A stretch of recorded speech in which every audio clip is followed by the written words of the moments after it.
আসসালামু আলাইকুম বন্ধুরা, আজকে আমি আপনাদেরকে সয়াবিন রান্না করে দেখাবো।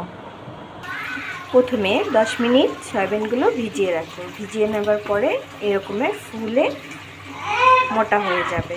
তারপরে এগুলোকে ভালোভাবে চিপড়িয়ে নেব ধুয়ে। এই যে দেখুন, এভাবে।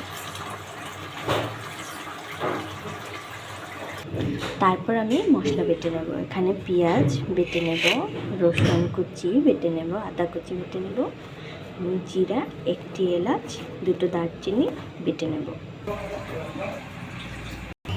প্রথমে কড়াই গরম করে নিয়ে তেল দিয়ে দেব। তেলের ভিতরে একটু লবণ আর হলুদ দিয়ে দেব। তারপর সয়াবিনগুলো ঢেলে দেব। সয়াবিনগুলো সুন্দরভাবে ভেজে নেব।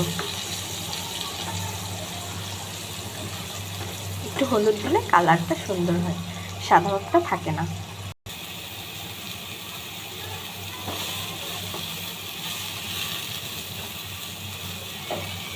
এই যে লাল করে ভেজে নিয়েছি। তারপর কড়াইতে আবার তেল দিয়ে ছোট করে আলু কেটে নিয়েছি, ভেজে নেব। আলুগুলো লাল করে ভেজে নেব।